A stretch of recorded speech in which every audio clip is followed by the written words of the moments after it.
J'ai pu dire à peu près comment les jeunes réagir par rapport à certains trucs, certaines activités.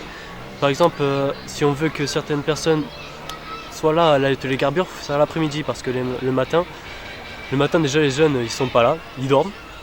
Surtout en week-end, c'est les vacances donc il faut faire de la pub sur Facebook, faire de la pub sur les réseaux sociaux, sinon on ne serait pas venu quoi. Donc on a donné notre avis comme ça.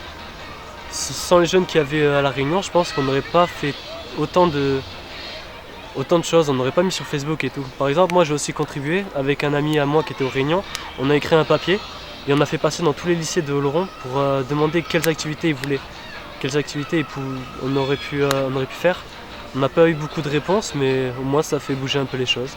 C'est très simple, on a donc des thèmes et on part sur la base du speed dating qui est en fait un jeu de rencontre où voilà, on peut rencontrer n'importe qui et parler de n'importe quoi. Donc on a des différents verres. Dans ces verres, j'ai installé juste quelques thèmes et les participants doivent tirer un thème et doivent discuter, débattre. Ils peuvent, voilà, c'est très varié, très vaste. Ils peuvent parler sur ces thèmes-là et ils ont 6 minutes, top chrono. Et à partir de ces 6 minutes, ils tournent et ils rencontrent n'importe qui et ils parlent de n'importe quoi. C'est très simple et ça permet voilà, vraiment de faire connaissance avec du monde et qui sait peut-être après tisser des liens pour le futur.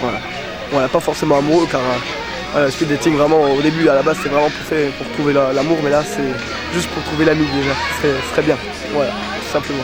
Dans la fabrique à déclic, il y a ces moments d'inspiration. Parce qu'il y a les moments d'inspiration, les moments d'introspection et les parcours qui permettent de mettre à l'action.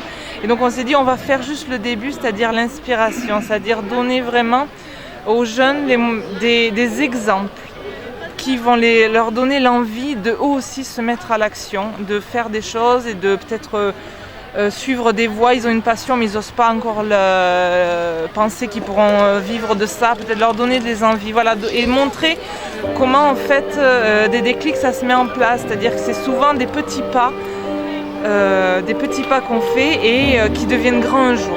J'ai publié un premier roman pour adolescents et adultes et je compte publier des livres pour enfants essentiellement. Ma contribution pour la fête de la jeunesse, ça a été l'espace déclic et la chasse aux livres.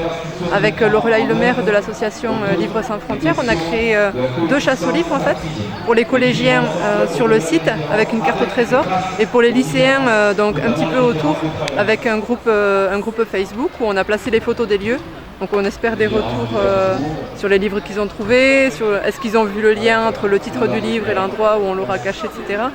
Et le but c'est aussi d'amener les jeunes à venir un peu plus vers l'association Livres sans frontières, vers le salon du livre d'Oloron et toutes les manifestations qu'on peut faire. Là on sait déjà qu'on va être obligé de créer une autre chasse pour les plus jeunes, pour les primaires, qui étaient très déçus de ne pas avoir quelque chose pour eux.